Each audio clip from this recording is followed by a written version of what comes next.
Jemaah sekalian, pencinta ilmu perindu surga, hari ini kita memasuki Ramadan, hari yang keberapa? 8. Cepat ya, waktunya tidak terasa.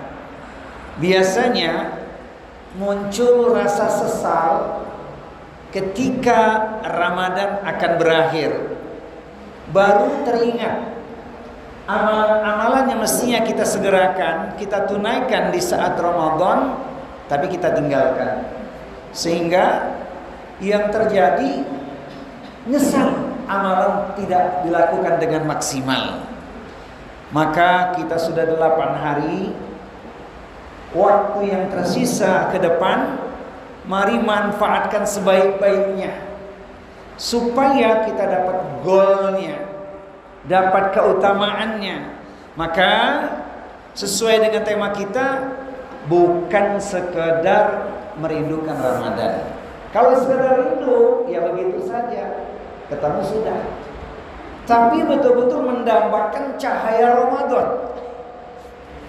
Pencinta ilmu perindu surga, Ramadan yang dinantikan kaum muslimin sudah datang menjumpai kita. Bulan yang penuh kebaikan dan kemuliaan. Semoga kita dapat mengisi hari-hari Ramadan dengan amalan yang terbaik. Amin ya rabbal alamin. Baik. Selain di bulan Ramadan, kita telah banyak menunaikan berbagai puasa sunnah dengan fadilah atau ganjaran pahala yang bermacam-macam tingkatannya. Ada puasa yang kita lakukan Senin Kamis, ada Ayyamul Bid, ada satu hari puasa menghapuskan dosa kita setahun yang lalu dan setahun yang akan datang. Contohnya puasa Arafah 9 Zulhijjah. Nah, Ramadan tentu tingkatannya lebih luar biasa. Maka tidak salah kalau kita kejar target Ramadan. Mari sapu semua amalan ibadah di bulan Ramadan, tuntaskan. Tidak usah ditunda-tunda lagi. Sebab kita tidak pernah tahu apa yang terjadi esok pagi. Wa ma tadri nafsun mada taksibu gadan, wa ma tadri nafsun bi ayyi ardin tamut. Dan tidaklah ada seorang pun yang tahu dengan pasti apa yang akan dia lakukan esok pagi. Tak pula ada seorang pun yang tahu di bumi mana dia akan mati. Baik, teman sekalian, kita refresh dulu ayat yang satu ini ya, karena ini yang menjadi ruhnya. Ya ayyuhalladzina amanu kutiba alaikumusyamu kama kutiba alal ladzina min qablikum la'allakum tattaqun. Wahai orang-orang yang beriman, diwajibkan atas kamu berpuasa sebagaimana telah diwajibkan atas orang-orang sebelum kamu agar kamu bertakwa. Quran surat Al-Baqarah surat yang kedua ayatnya nomor 183. Ini ayat yang sangat akrab sebelum Ramadan, saat Ramadan, bahkan di akhir Ramadan nanti masih diingatkan kita dengan ayat ini. Esensinya agar kita meraih gelar tertinggi, yaitu la'allakum tattaqun. Mengapa kita terpikat dengan Ramadan sehingga kita rindukan? Karena pesona bulan Ramadan. Ini kalau kita rinci perlu 2,5 jam memaparkannya. Tapi cukup 5 menit saja kita baca, kita renungkan. Memang Ramadan itu bulan rahmat, luasnya kasih sayang Allah Subhanahu wa taala. Ramadan menjadi bulan ampunan, karena memang kita banyak dosa, maka kita harus banyak minta ampunan. Ramadan menjadi bulan taubat, kembali kepada Allah Subhanahu wa taala. Dan Ramadan adalah bulan Quran, sebab Al-Quran diturunkan di bulan Ramadan. Kemudian jadikan Ramadan sebagai bulan ilmu dan dakwah. Walaupun Ramadan tetap kita talabul ilmi, seru orang untuk melakukan kebaikan. Dan jangan lupa Ramadan juga menjadi bulan ukhuwah, persaudaraan, karena kita memang bersaudara. Sering saya katakan, komunikasi lewat udara, walau dengan media WA, bersahabatlah lillahi ta'ala agar kelak kita bersama di surga. Amin ya rabbal alamin. Kemudian Ramadan merupakan bulan amal. soleh yang kita lakukan, Allah bayar, Allah balas berlipat ganda, tak terhingga. Maka jangan sia-siakan. Kemudian yang tidak kalah penting, Ramadan menjadi bulan sabar. Sebab kalau kita tidak sabar, puasanya tidak akan sukses. Khawatir cuma dapat lapar dan dahaga saja. Dan yang tidak kalah penting adalah jadikan Ramadan sebagai bulan doa, kesempatan emas kita memohon kepada Allah Subhanahu wa taala, baik untuk diri kita, keluarga kita, kaum muslimin saudara kita yang ada di Palestina yang luar biasa perjuangannya, tapi karena keinginannya mendapatkan anugerah terbesar syahid, maka mereka tetap menjalani perjuangannya. Jangan lupa juga kita berdoa untuk negeri kita Indonesia, agar Allah takdirkan, Allah pilihkan untuk negeri kita pemimpin yang Allah ridhoi. Amin ya rabbal alamin. Masih amin? Masih amin ya rabbal alamin. Thayyib. Ini walaupun selayang pandang sekedar kita ingat, jangan-jangan 8 hari berlalu kita belum maksimalkan amaliyah kita. Maka ingat, yang pertama adalah puasa. Puasa itu bukan sekedar menahan lapar dahaga saja, tapi bagaimana kita menjaga panca indera kita, terutama hati kita, emosi kita, ya, bukan cuma nahan lapar dahaga saja. Salat malam tarawih setiap malam kita lakukan. Boleh enggak ketika malamnya kita salat tahajud sebelum sahur? Boleh enggak? Boleh. Jadi salat tarawih kita lakukan, ditutup dengan witir, nilainya luar biasa. Seperti kita salat bersama imam itu nilainya apa? Salat semalam suntuk. Tapi jangan lupa sebelum sahur ada ruang bagi kita untuk melaksanakan salat tahajud minimal 2 rakaat. Itu waktu yang mustajabah. Yang ketiga, makan sahur. Makan sahur jangan jam 2. Kalau makan sahur jam 2 ngapain setelah itu? Tidur. Akhirkan sahurnya. Dan ada momen emas waktu sahur, mohon ampun kepada Allah. Allah sangat suka. Kanu qalilan minal laili ma yahja'un wa bil ashari hum yastaghfirun. Mereka itu sedikit sekali tidur pada waktu malam, jelang datang waktu fajar, memohon ampun kepada Allah Subhanahu wa taala. 3 doa Allah kabulkan. Yang minta ampunan Allah ampuni. Yang punya persoalan Allah berikan solusi. Yang punya hajat kebutuhan, permohonannya akan Allah penuhi atau Allah kabulkan. Jangan lupa waktu sahur itu waktu yang mustajabah.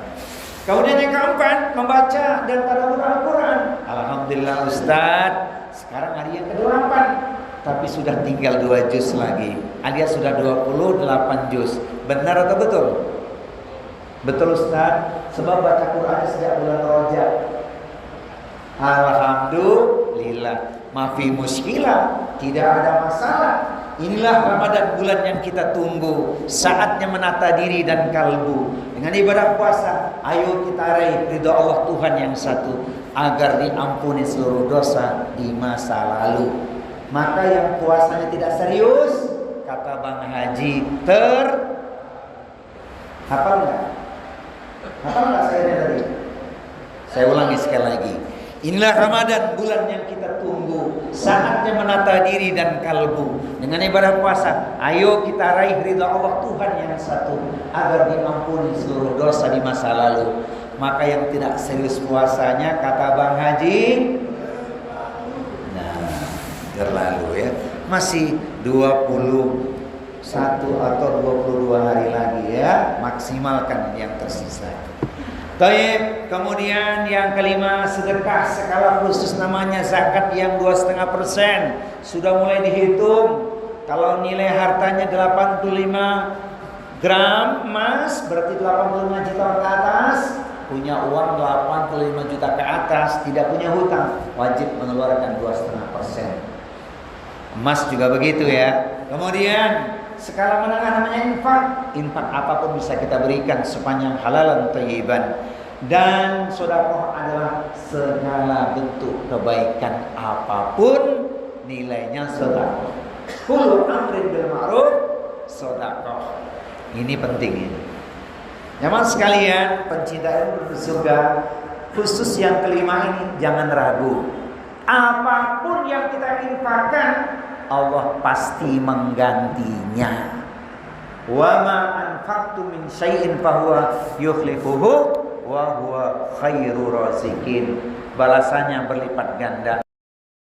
Dan yang keenam, menyegerakan berbuka.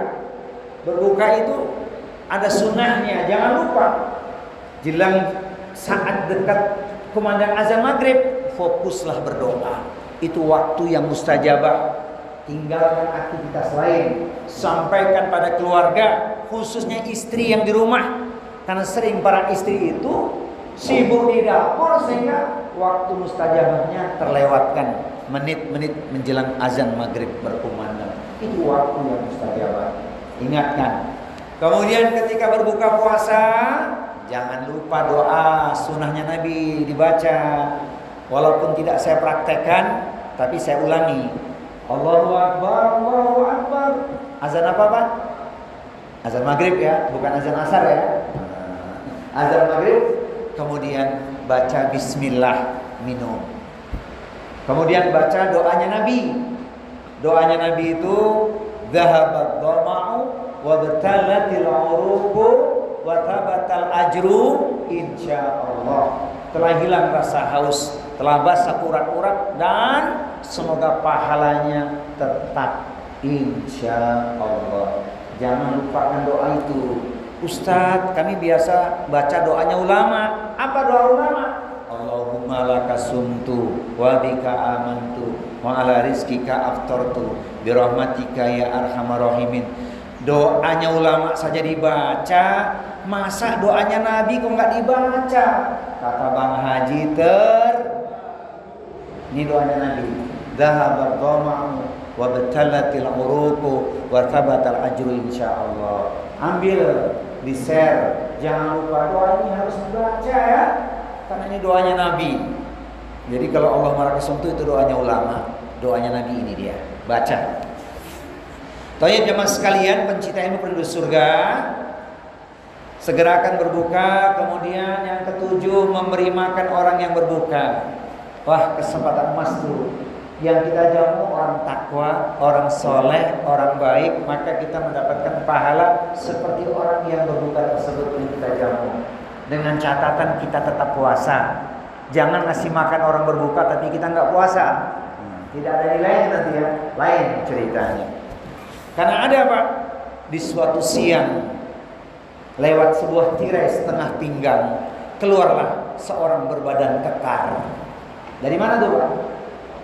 Tirai setengah pinggang, kaki kelihatan, keluar dia, badannya kekar.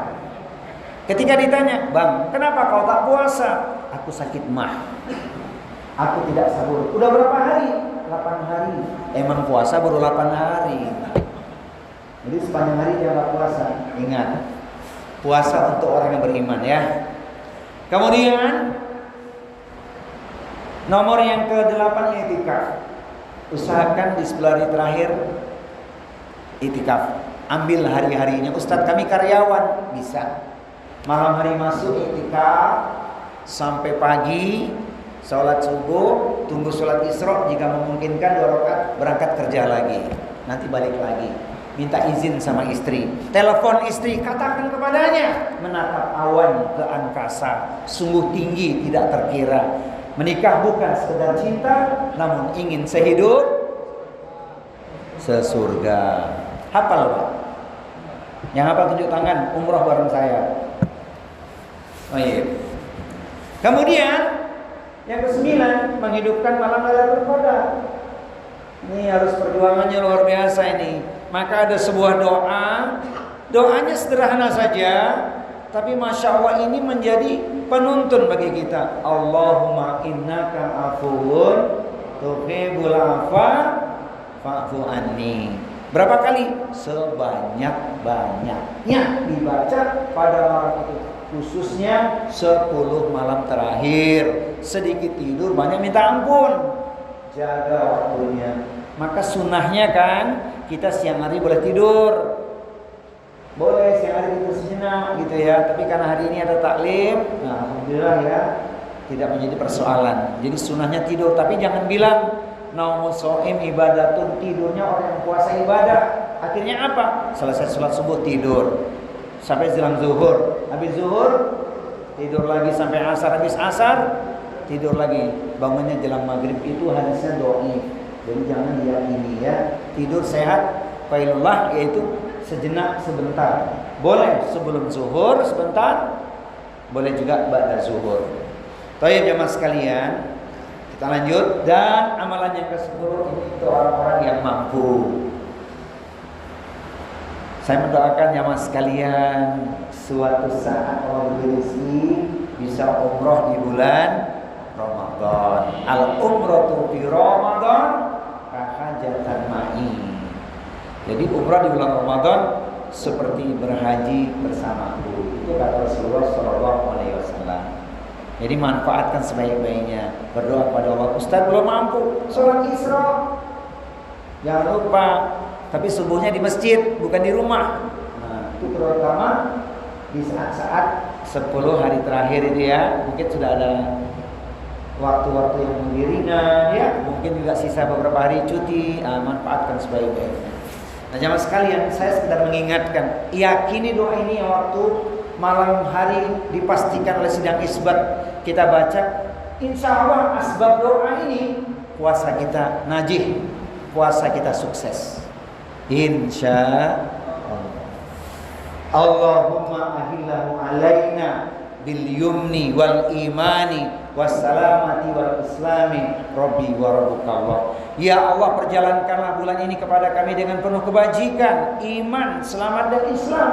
Rabbku dan Rabbmu adalah Allah. Nah jemaah sekalian, mudah-mudahan asbab doa ini puasa kita sukses. Siapa yang sukses Ustaz? Man shoma ramadhana imanan wa ihtisaban ghufira lahu ma taqaddama min dambi. Siapa yang puasa dengan landasan iman mengharapkan keridhaan Allah, maka Allah akan ampuni dosanya di masa lalu.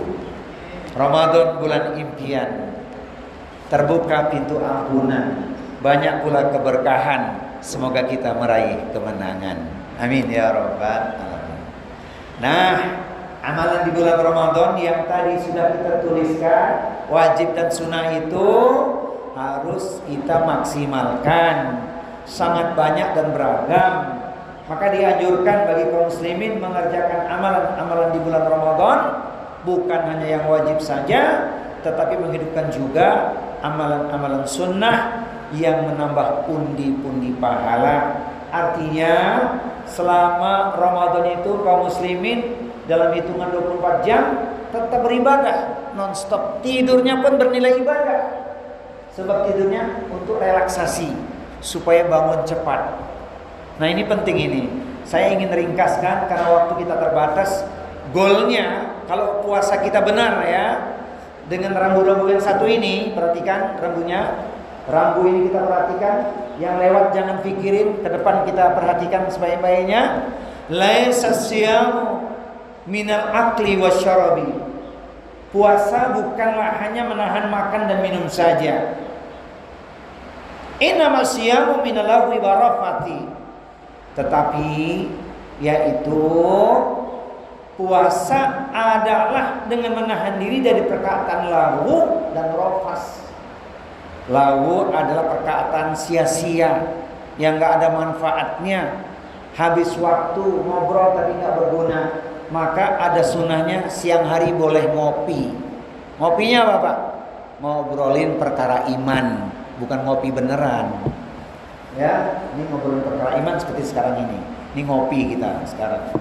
Kemudian rafas, yaitu apa? Rafas adalah istilah untuk setiap hal yang diinginkan laki-laki atau wanita, atau perkataan yang menjerumuskan, yang bermakna kata-kata syahwat atau kata-kata kotor. Hati-hati, hindari kalimat-kalimat yang tidak penting, ucapkan kalimat yang bermanfaat. Wa qulu linasi husna, bertutur katalah yang baik kepada manusia. Ini rambu-rambunya. Yang pertama, yang kedua, hati-hati saudara sekalian. Kata Rasulullah sebagai peringatan buat kita semua, man lam yada qaula zuri wal amala bihi falaysa lillahi hajatun fi ayyada'a ta'amahu wa syarabahu. Barang siapa yang tidak meninggalkan perkataan dusta, malah mengamalkannya atau dia lakukan itu, maka Allah tidak butuh dari rasa lapar dan haus yang dia tahan. Makanya kalau ditanya lebih berat nahan lapar atau nahan marah,